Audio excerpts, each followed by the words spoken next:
सुबह की हल्की नीली धुंध पूरे गांव पर तैर रही थी। दिसंबर की हड्डी कपा देने वाली ठंड थी। एक छोटा सा घर, टूटी खपरेल की छत, भीतर एक कोने में राख से भरा बुझा चूल्हा और उसके पास बैठा था बिरजू। उसके चेहरे पर गरीबी की लकीरें साफ दिखाई देती थी, मगर आंखों में थकान से कहीं ज्यादा जिद और हिम्मत थी। उसकी छोटी बेटी छवि कांपते हुए बोले, बापू, बहुत ठंड लग रही है। बिरजू ने अपनी पतली रजाई अपनी बेटी पर डाल दी। अरे नहीं छवि, तो ओढ़ ले, हम तो ऐसे ही गर्म रहते हैं।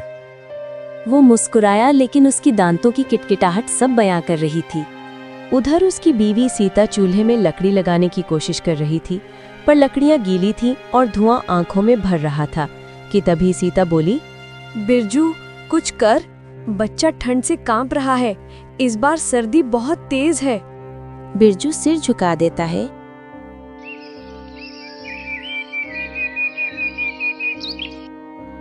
आज जंगल चलकर जल्दी लकड़ियां काट लाता हूँ, बेचकर कुछ पैसे आएंगे तो थोड़ा गुड़, थोड़ी दाल ले आएंगे। सीता ने धीरे से कहा।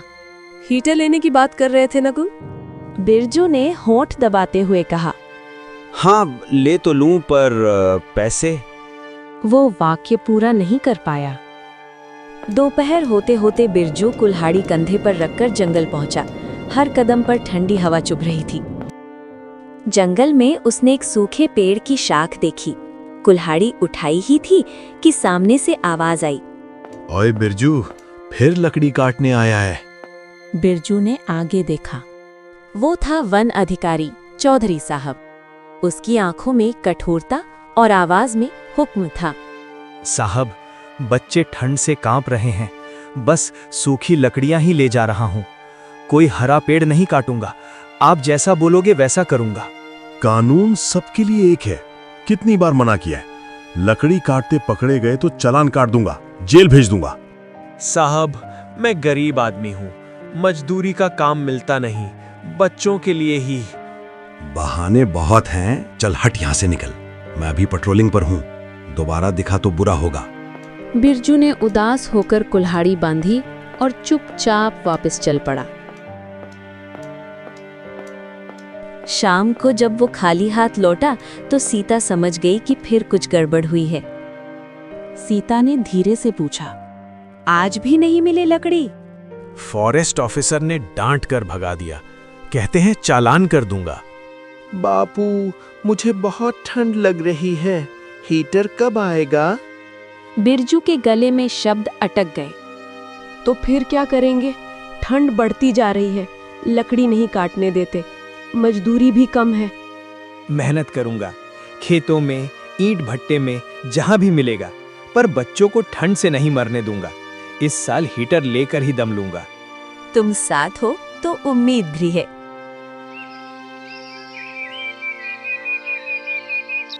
अगले दिन बिरजू अनाज के गोदाम पहुंचा। मालिक ने उसे देखकर कहा, काम तो मिलेगा, पर तिहाड़ी सिर्फ 250 रुपए दूंगा। साहब, थोड़ा बढ़ा दो, घर में भूख है, ठंड है। अरे बिरजू, मैं कोई दानवीर हूं क्या? लेना है तो लो, वरना और भी खड़े हैं लाइन में। बिरजू ने मजबूरी में काम पकड़ लिया। दिन भर अनाज के बोरे उठाता रहा, हाथ फट रहे थे, पीठ जल रही थी, लेकिन दिमाग में एक ही बात, हीटर हीटर, सिर्फ हीटर। शाम को वो जब घर आता तो वो थक जाता, लेकिन अगले दिन फिर काम पर हाजिर हो जाता और काम करने लगता। कुछ दिन बाद जब वो 2000 रुपए जोड़ चुका था तो घर में थोड़ी खुशी लौट आई। बापू, अब तो हीटर ले आएंगे। थोड़ा और जोड़ लूं बेटी, फिर बहुत अच्छा वाला हीटर लूंगा। हीटर तो ले आएंगे, पर बिजली का बिल? मैं और काम कर लूंगा, खुद को तोड़ दूंगा, पर ठंड तुम्हें नहीं तोड़ने दूंगा।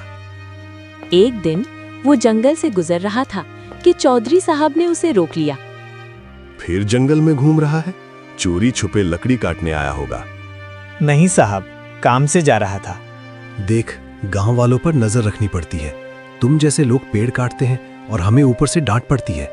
खबरदार, दोबारा जंगल की तरफ दिखे तो। बिरजू ने आंखें झुकाकर जी साहब कहा और चला गया। रास्ते भर वो सोचता रहा। गरीब के लिए तो हर रास्ता बंद कर दिया गया है। ठंड बढ़ती जा रही थी। एक रात सीता को तेज बुखार हो गया। छोटे छोटे बच्चे रोने लगे। बापू, माँ को बहुत ठंड लग रही है। बिरजू ने कपड़ों के ढेर से एक फटी हुई रजाई निकाली और सीता पर डाल दी। सीता कमजोर आवाज में बोली, हीटर कब आएगा बिरजू? बिरजू की आंखें भर आई। बस 2 दिन में ले आऊंगा, कसम। अगली सुबह वो पूरा दिन मजदूरी करता रहा। शाम को मालिक ने उसे 6,000 रुपए पकड़ा दिए। आज बोनस है, ले जा। बिरजू की आंखें भर आईं। अब उसके पास कुल 8,000 रुपए थे। वो बिना देर किए बाजार की ओर भागा। वो एक इलेक्ट्रॉनिक की दुकान पर पहुंचे। भैया, सबसे बढ़िया हीटर दिखाओ, गर्मी भी ज्यादा दे, बच्चे ठंड से कांप रहे हैं। दुकानदार ने एक अच्छा हीटर दिखाया। ये 7,500 का है, 5 साल चलेगा। बिरजू ने बिना मोल भाव के पैसे रखे और हीटर ले लिया। जब वो घर पहुंचा, बच्चों ने पूछा, बापू हीटर ले आए? सच में? हाँ बेटी, आज घर में ठंड नहीं आएगी। तुमने कर दिखाया बिरजू। बिरजू ने हीटर चलाया। कमरा धीरे धीरे गर्म होने लगा। बच्चों के चेहरे पर मुस्कान लौट आई। बापू, आज पहली बार लगता है कि हमारा घर भी अमीरों जैसा गर्म है। बिरजू की आंखों में खुशी के आंसू भर आए। कुछ दिन बाद चौधरी साहब गांव में निरीक्षण के लिए आए। उन्होंने देखा कि बिरजू अब लकड़ी के लिए जंगल नहीं जा रहा। क्या हुआ बिरजू, जंगल क्यों नहीं आता अब? साहब, मैंने हीटर ले लिया है। अब सूखी लकड़ी के लिए भी जंगल नहीं आता। आपके कानून का पालन कर रहा हूँ। चौधरी के चेहरे पर पहली बार नरमी आई।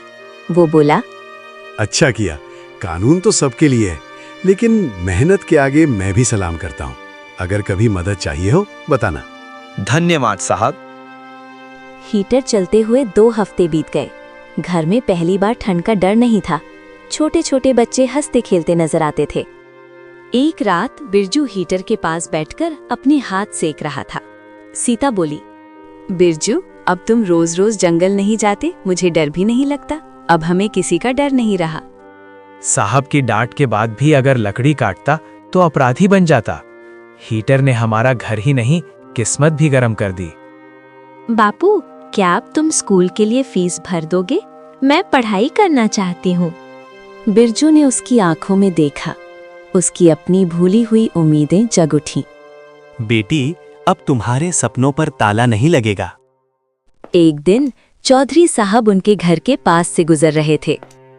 चौधरी रुक गए और आवाज दी, अरे बिरजू। बिरजू दौड़ता हुआ बाहर आया। नमस्ते साहब। सुन, तेरी बीवी की तबीयत कैसी है?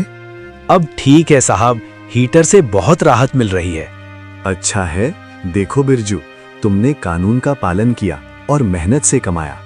ऐसे लोग जंगल नहीं काटते, देश बनाते हैं।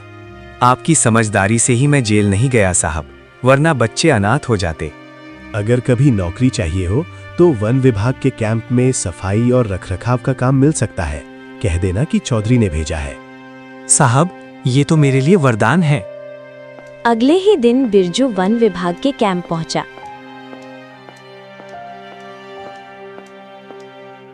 उसे छोटे मोटे काम के लिए नौकरी मिल गई। मासिक 7,000 रुपए की पक्की आमदनी शुरू हो गई। घर में खुशी की लहर दौड़ गई।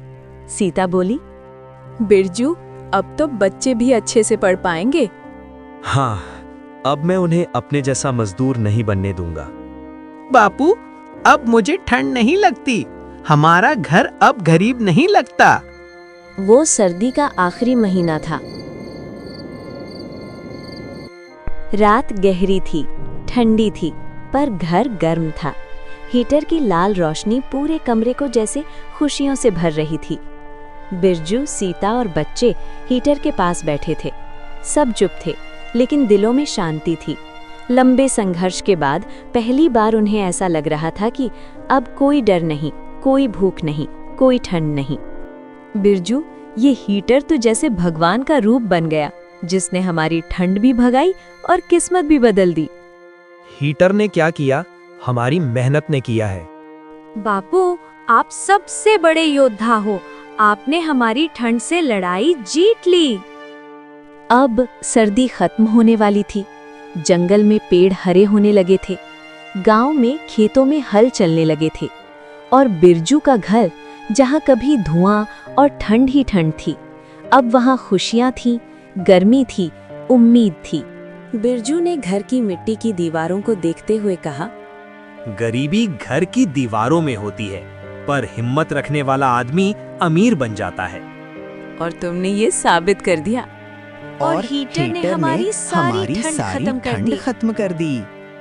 बिरजू ने आसमान की ओर देखा, जैसे किसी अदृश्य शक्ति को धन्यवाद कह रहा हो। और इस तरह एक गरीब परिवार की ठंडी जिंदगी, मेहनत, साहस और एक छोटे से हीटर की गर्मी से हमेशा के लिए बदल गई।